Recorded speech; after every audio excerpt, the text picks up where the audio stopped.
Welcome to a special edition of the Glenn Beck program. I like to call it our Egghead Hour. We have gathered some of the best historians we could find to help America understand the progressive movement and how this presidential administration, at least this is my theory, is using Woodrow Wilson and FDR as a playbook, as a blueprint. I know, you could hardly control your excitement, but you don't want to miss a second of this if you want to understand what's really happening in America. Come on, let's go.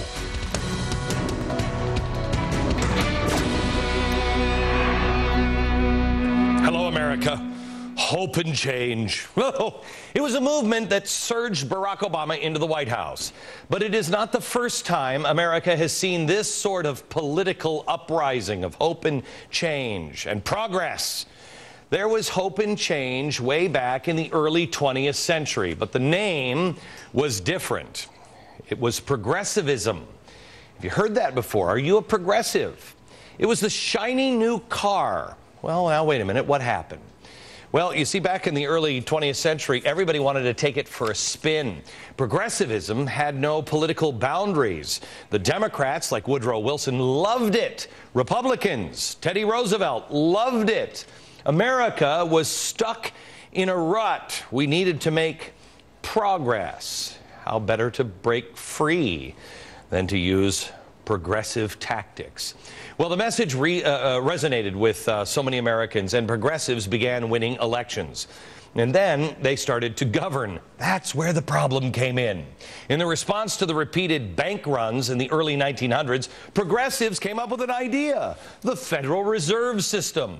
This flew right in the face of our founders. Thomas Jefferson, he argued that the central bank was, quoting, one of the most deadly hostility existing against the principles and form of our Constitution, end quote.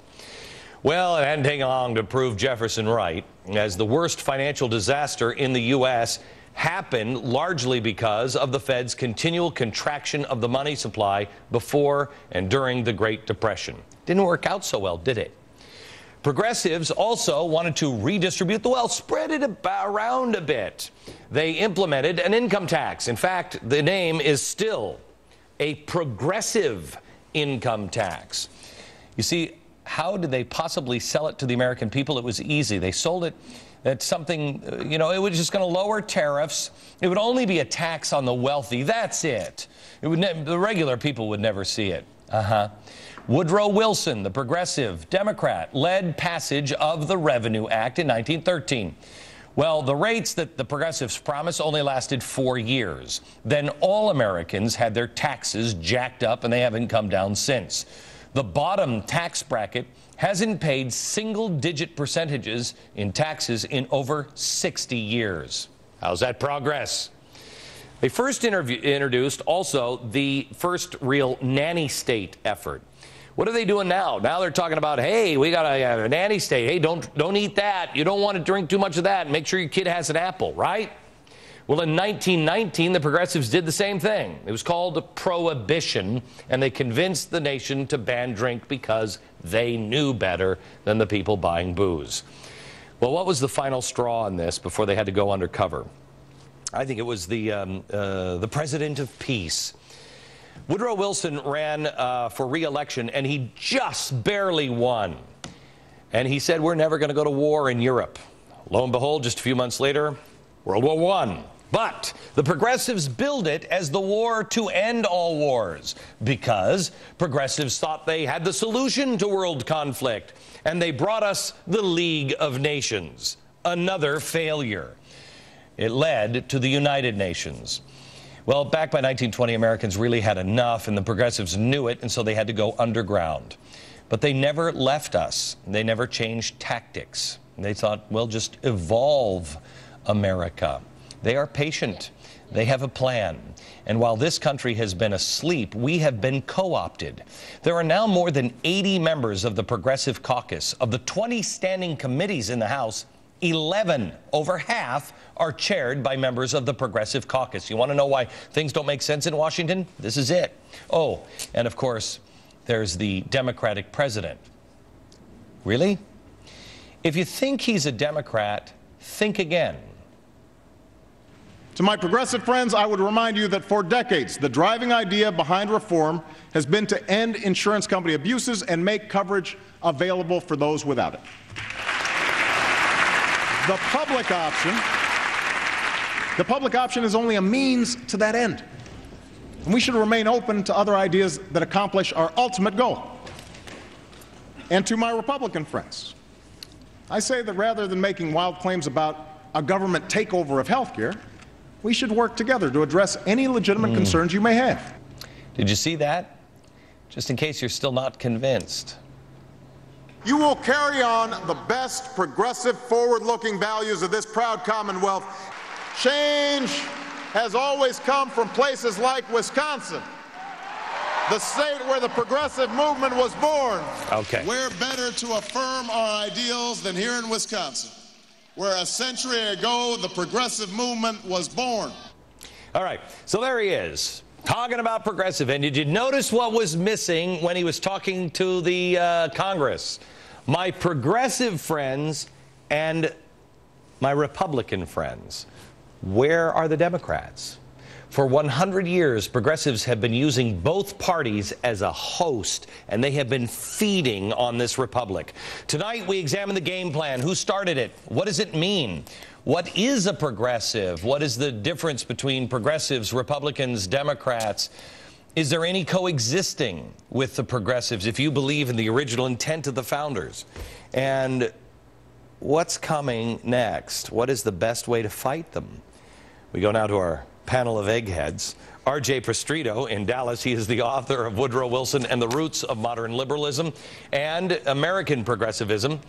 Burton Folsom Jr., he's the author of New Deal, Raw Deal, and Larry Schweikart. He is the author of A Patriot's History of the United States. All right.